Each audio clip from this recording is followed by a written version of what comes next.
number 49, voice production. So let's get practical here. Let's prattling on for me. Let's actually get down to a voice exercise, or what the voice actually is. So here we have the rib cage. You understand what your rib cage is. You have, in between your ribs, you have intercostal muscles that connect the ribs. As you breathe in, if you're breathing in fully, you have some movement in those intercostal muscles like that. In fact, you have a massive capacity for movement, but usually we are breathing shallow, so we only have this much movement, a very small amount of movement.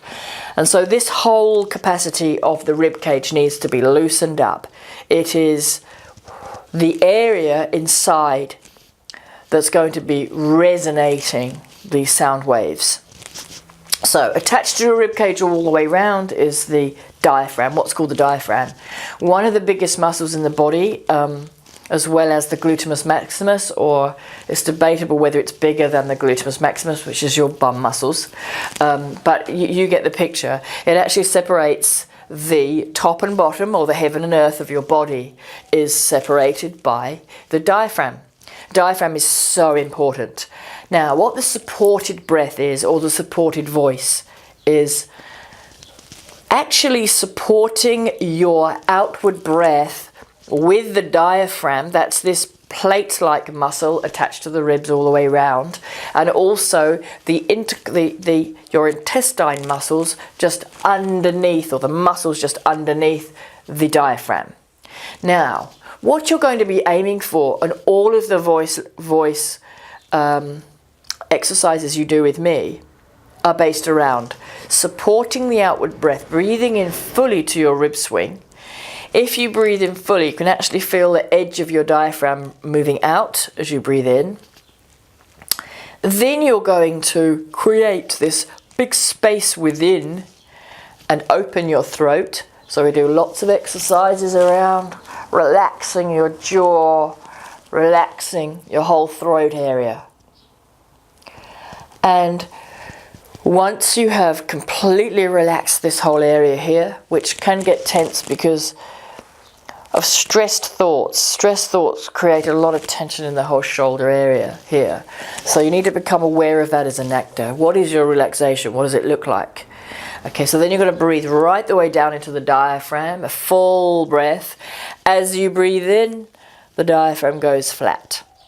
As you breathe out, it moves up into a dome shape again, because a vacuum is created in your chest. So a lot of people are breathing so shallowly that this does not happen very much. So think of an opera singer or somebody who uses their diaphragm. They are breathing right down here, and then they are supporting the outward breath with the muscles underneath the diaphragm, or with the diaphragm. And what that does is creates more vibrating air as you exhale. And the air that goes past the vocal cords is vibrating at a certain rate, is vibrating and creating phonation, sound. And it is the more that you keep your air inside, like a bell, that vibrates the sound. If you push your air out, if you push doing Shakespeare, to be or not to be, and you're not controlling your voice, it is a very breathy sound, and it doesn't have an edge, and it doesn't seduce you in. Everybody thinks acting is about projecting out, but acting is actually, even on the stage, is about seducing people in to your energy and being what's called on the voice. Being on the voice is being on your resonance, and I'm consciously opening the back of my throat now as I talk to you. So all the exercises we do around taking the tension out of our vocal mechanism and putting resonance in. It's very simple. Different voice teachers teach voice differently.